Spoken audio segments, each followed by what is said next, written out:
Oh, chéri. Mwen wap trompe. Mwen? Oui. Oh, chéri, pou jan mwen moun ki ase Dubai sa men. Pou jan nom pou ki moun ki tim bagay sa, pa kon ki moun ki tim E sa. pou kol tem kou sa? Mba be se konese kou sa. Les amis. Vous savez Dubai sa la? Ki sa m fò ki sa Mwen? Ou men mwen? Bito 24 mwen nan chap dam do bo, chéri. Ah! Kan pou wese? Oui, tout Ah! bon. Vous ki ase Dubai sa men? Chef ki tim sa. Jeff Zomim la? Chef ki zan nou en be ou ki tim sa. Ok, nan bay kota Jeff wale. Ebyen pa gen problem nou kwa ale. Yo sam da do a fè la men. Ki dam ap fe? De ba vwe m dan de yo wap marche a gen nou bita m ga fè lan jes nan la ya.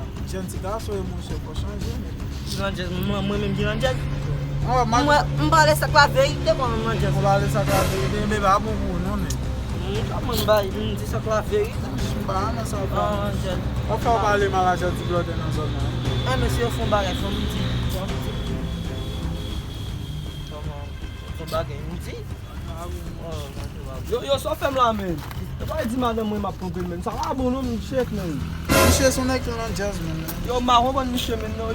Yo men shake. On y a pale Jean-Michel lan jes. E a ou men ki tim nou li ap trompe? Oui. Michel lan jes men. Sim de lan jet. Debi ya so badab di dou lim do ak madamay. Oh! Yeah!